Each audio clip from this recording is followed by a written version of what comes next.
Hai bro semuanya, kapan hari itu gua ngupload ini nih? Terus ada yang komen macem-macem tuh, alasan Tesla kenapa nggak jadi investasi di Indonesia.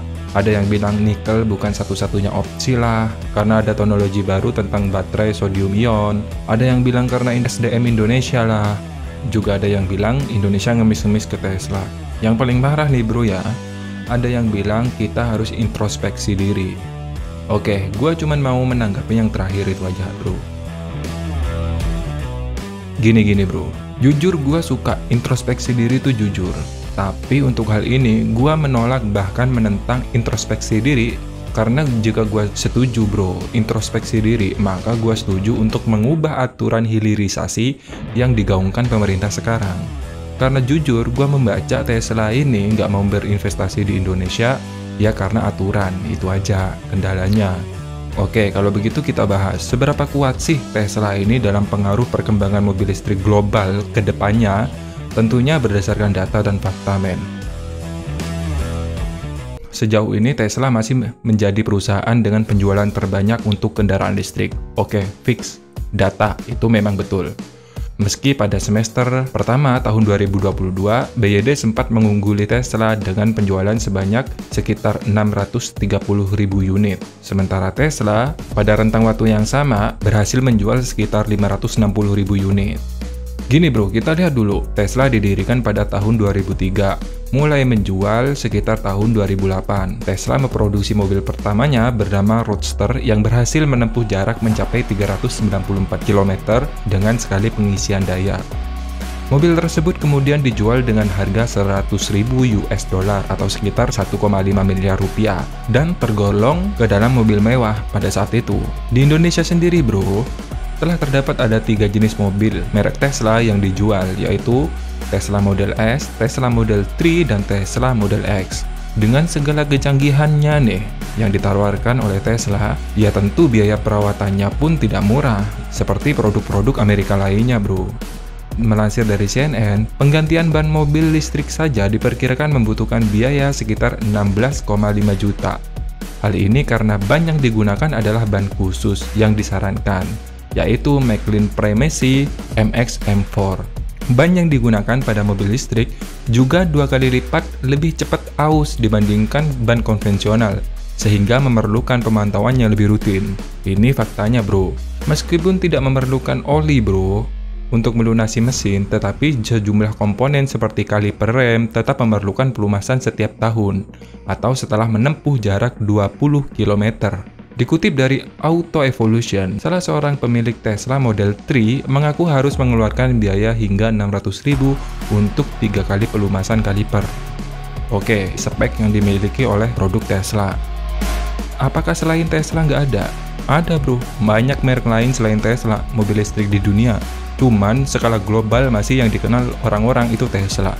Namun tidak penjualan bro. Sebagai gambarannya nih, Tesla menghadapi pesaingnya nih, contohnya di pasaran Cina. Karena paling banyak yang menggunakan mobil listrik di dunia ini adalah negara Cina bro. Di pasaran Cina, di tempat yang paling banyak menggunakan mobil listrik, Tesla sukses menjual mobil listrik sebanyak 74.000 unit pada Februari tahun 2023 kemarin. Februari bro, bulan lalu. Namun, faktanya, Tesla masih belum bisa mengalahkan pesaingnya yakni BYD. Sebab kinerja pabrik murni ini mampu menembus hingga 90.000 unit pada Februari tahun 2023. Artinya, selisih Tesla dengan pembuat mobil dari negeri tirai bambu mencapai 16 ribuan untuk penjualan mobil listrik di Cina. Selisih tersebut terbilang mengalami peningkatan yang cukup signifikan bro, jika dibandingkan dengan bulan Januari yang hanya terpaut sekitar 5.000 saja. Jadi Januari itu selisih 5.000, Februari selisih 16.000, berarti sekitar 300% selisihnya hanya dalam 1 bulan. Dan menurut Asosiasi Mobil Penumpang Tiongkok nih, EV Tiongkok terjual hingga 5,67 juta pada tahun 2022. Sementara di Amerika Serikat hanya 900.000 yang terjual tahun lalu. Ketergantungan Tesla pada pasar Tiongkok ini sangat jelas bro. Ia sendiri memproduksi lebih dari 700.000 unit kendaraan di Shanghai Gigafactory tahun lalu, yang berarti sekitar 52% dari output globalnya. Nah, di sisi lain, di pasaran Eropa, Tesla mendapat pesaing baru, yaitu 2 perusahaan otomotif raksasa asal Jerman. dengan merek Volkswagen atau VW dan BMW, yang bertekad menyaingi Tesla dengan mobil-mobil bertenaga listrik tanpa menghiraukan biaya yang harus dikucurkan. Karena mereka benar-benar niat, berapapun mereka harus mengeluarkan biaya investasi, dua perusahaan itu nggak menghitung, akan mengejar terus. Komitmennya seperti itu.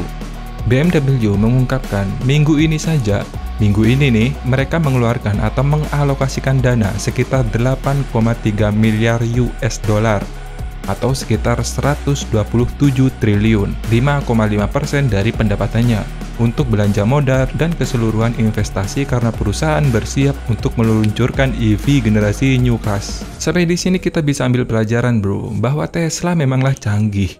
Namun bukan berarti Tesla itu perfect dan hanya satu-satunya opsi untuk mobil listrik. Dalam sekejap saja bro, BYD berhasil menyalip penjualan tahunan Tesla loh. Sebagai contoh tahun 2022 kemarin, Tesla menjual sekitar 1,3 juta unit, sedangkan BYD 1,8 juta unit. Nah teman-teman sekarang nih bisa menilai produk manakah yang lebih diminati. Padahal, Tesla sendiri memulai penjualannya pada tahun 2008, sedangkan BYD memulai penjualannya hanya tahun 2021 kemarin. Hanya 1 tahun bisa menyalip penjualan Tesla. Tesla saat ini memang benar-benar kelabakan bro, bersaing dengan mobil asal Cina. Dalam sebuah konferensi bersama analisis industri, Elon Musk sendiri mengatakan pembuat mobil Cina agresif dalam pengembangan teknologi mobil listrik. Adapun beberapa pembuat mobil di Cina, mobil listrik nih, antara lain termasuk XPeng, Aito, dan BYD. Ingat bro, Cina sekarang ini bukanlah Cina era 80-an bro. Hampir tidak ada teknologi di dunia saat ini yang tidak bisa dibuat oleh Cina. Tetapi mengenai kualitas ya, prinsip ekonomi tetap berlaku bro. Ada harga, ada kualitas, ya seperti itu. Dan jujur saja, admin harus sampaikan satu hal penting. BYD sejak memulai produksinya sudah memiliki pabrik baterai sendiri. Ingat, sudah memiliki pabrik baterai sendiri. Bahkan 2 langkah lebih maju daripada Tesla dengan mengaplikasikan teknologi sodium ion pada baterai mobil listriknya sekitar 30%. Sedangkan Tesla sendiri hingga detik ini masih membeli baterai dari Cina yaitu CATL.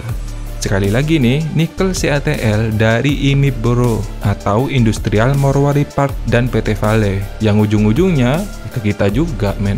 Jadi sudahlah. Nah di sini bro, yang perlu itu bukan kita, Tesla yang perlu. Jadi mindsetnya itu dirubah. Biarkan saja Tesla kemanakah terserah. Sampai kapanpun dia nggak akan bisa berhasil bersaing dengan mobil Cina. Apalagi ditambah tahun 2022 saja saham Tesla itu anjlok sampai 75% bro. Fix, silahkan cari datanya. 75% sahamnya anjlok. Kalian masih mengharap nih? Waras men.